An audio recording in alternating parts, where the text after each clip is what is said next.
GT Holidays, South India's #1 travel brand. You know you are special when you're with GT Holidays.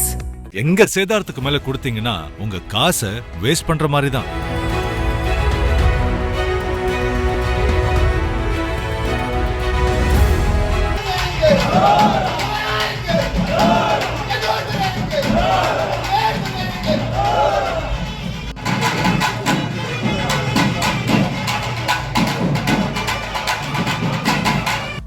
Kanyakumari மாவட்டத்தில் முந்தைய திருவிதாங்கூர் சமஸ்தானத்தின் தலைநகராக விளங்கிய தக்கலை கல்குளம் பகுதி அதன் பழமையான பாரம்பரியங்களுக்கு பெயர் பெற்றது. இந்த பகுதியில் உள்ள வேலிமலை குமாரகோவில் முருகன் கோவில் முருக பகவானுக்கு அர்ப்பணிக்கப்பட்ட புனித இடமாக புகழ் பெற்றுள்ளது. ஒவ்வொரு ஆண்டும் கார்த்திகை மாதத்தின் கடைசி வெள்ளிக்கிழமையன்று குற்றங்கள் குறைந்து மக்கள் அமைதியாக வாழவும் நீர்வளம் செழித்து விவசாயம் தலைத்தோங்கவும் காவல்துறை சார்பிலும் பொதுப்பணித்துறை சார்பிலும் விரதமிருந்து அந்த பகுதியில் உள்ள குமாரகோவில் முருகன் கோவிலுக்கு காவடி ஏந்தி சென்று நேர்த்திக்கடன் செலுத்துவது வழக்கம்.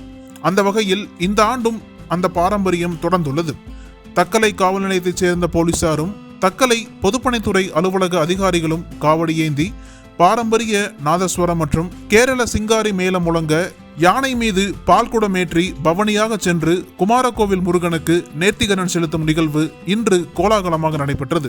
நீதிபதிகள், மூத்த காவல்துறை மற்றும் பொதுப்பணித்துறை அதிகாரிகள் சிறப்பு விருந்தினர்களாக பங்கேற்று நிகழ்வை தொடங்கி வைத்தனர். பின்னர் யானை மீது பால்குட ஊர்வலத்துடன் காவடி ஏந்திய போலீசாரும் பொதுப்பணித்துறையினரும் பாரம்பரிய நாதஸ்வரம் கேரள சிங்காரி மேளம் முழங்க பொதுமக்களுடன் சேர்ந்து ஊர்வலமாக குமாரகோவில் முருகன் கோவிலுக்கு சென்று நேர்த்திக்கடன் செலுத்தினர்.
அனல் பறக்கும் செய்திகளை அப்டேட் செய்து கொள்ள நக்கீரன் களத்தை இப்பவே சப்ஸ்கிரைப் பண்ணுங்க.